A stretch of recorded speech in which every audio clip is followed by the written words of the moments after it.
Welcome to the WHHI-TV Daily News. I'm Betsy McDaniel. Of course, there's a lot to cover in the Low Country today, so let's get started with a few headlines. In one of the many documentaries on the Murdaugh murders, you may remember hearing recorded phone call from prison with Alec Murdaugh himself. Well, he got in trouble for that, as that is not allowed. The ACLU tried to change that by filing a lawsuit asking for that practice to be allowed, but federal court judge Jacqueline Austin recently threw out that suit, meaning the state prison system still is allowed to ban on-camera in-person interviews with inmates and the recording of their phone calls for broadcasts. In her ruling, Judge Austin said that the government can restrict free speech rights in areas it controls and that are not open to the public, going on to say that the media does not have special rights to access prisoners. The specific cases cited in her ruling involved a podcast with a death row inmate and a transgender woman who killed her mother. The ACLU plans to appeal the judge's decision, saying South Carolinians deserve to hear what's happening in its prisons from the people experiencing it. The state says the rule protects the victims of crimes and keeps criminals from gaining fame and notoriety for their crimes. Port Royal's renovated waterfront could soon be the home of a special piece of Paris Avenue in the form of a raised brick roadway, about 150 yards of it if voters pass the county sales tax referendum in November.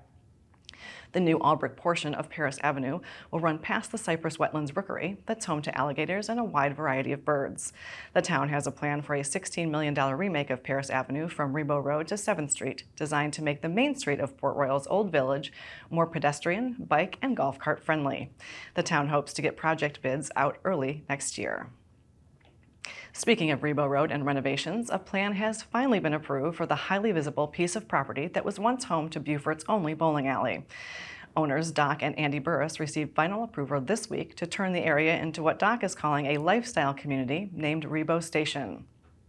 The mixed-use development will feature a condo for the owners and 28 lower-cost commercial offices that will all have access to a conference room, break rooms, restrooms, and even a little spot for some recreation. That will include a golf simulator and other games, including race car driving and trap shooting. Applications are now being accepted for the commercial space, which can be built to order, with construction set to begin by November 1st. The highly anticipated second annual Hilton Head Island Jam Songwriter Festival kicked off this week and will run through Sunday, September 22nd.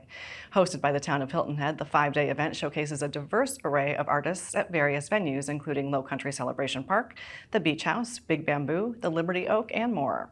Concerts run from early afternoon to later in the evening, and with over 37 acts, there is sure to be something for everyone.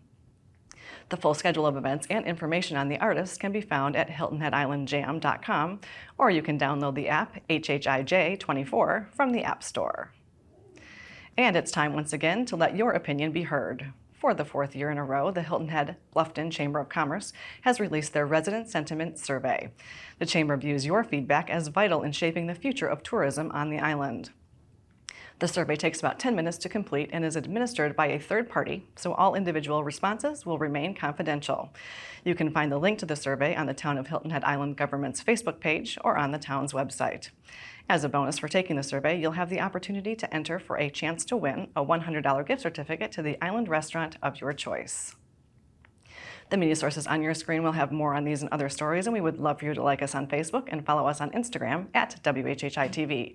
And if you have an idea for a news story, we'd love to hear it, so drop us a line at news@WHHITV.com.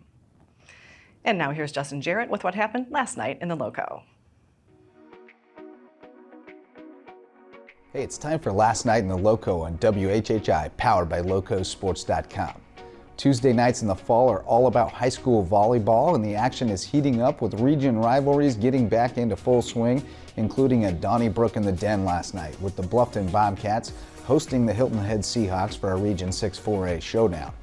Team Lowco's Wes Kerr was in the house, along with the team from Beaufort's own, and we went in depth in breaking down a big win for the Bobcats on last night's LowcoSports Lowdown. Libero Sarah Cate Helsey was going all out all night long to spoil the Seahawks' attacks, and the Bobcats had their offense and rhythm throughout, taking 2 hard-fought sets before Hilton Head fought back to force a 4th. But the Bobcats bounced right back and closed it out for a 3-1 win and a 2-0 start in region play, with huge matches at Bishop England and May River looming next week. Speaking of May River, the Sharks lost a tough 3-1 decision at Bishop England last night, but the boys salvaged a split with a 3-1 win over the battling Bishops at home, and Bluffton's boys stayed unbeaten with a 3-0 sweep of Hilton Head. Check out some boys volleyball, y'all. It's really on the rise in the Lowco.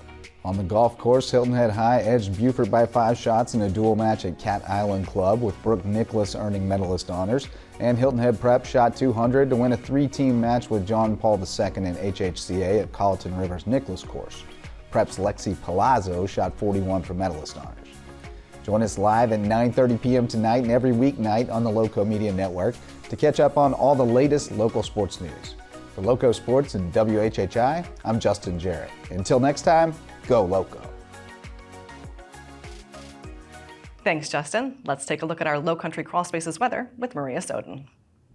Thanks, Betsy. Yep, so taking a look ahead, it does look like we're going to see showers and thunderstorms throughout the next couple of days, but then we should be seeing the sun coming out by the weekend.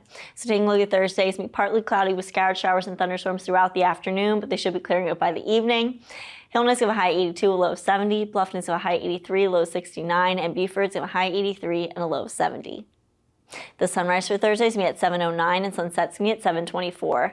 Taking a look at the tides, high tide's going to be at 10:51 a.m. and low tide's going to be at 5:58 p.m. Taking a look into the rest of the week and into the weekend, Friday's going to be partly cloudy with scattered showers in the afternoon again, but they should be clearing up by the evening, highs in the 80s, lows in the 70s. And then come Saturday and Sunday, it's going to be sunny with highs in the low 80s and lows in the upper 60s. That's it for your Low Country Crawl Spaces weather. Let's head it back to the desk. Thanks, Maria. Well, after a quick break, we're going to learn about some fun events through the Hilton Head Fire and Rescue Department, so please stay with us.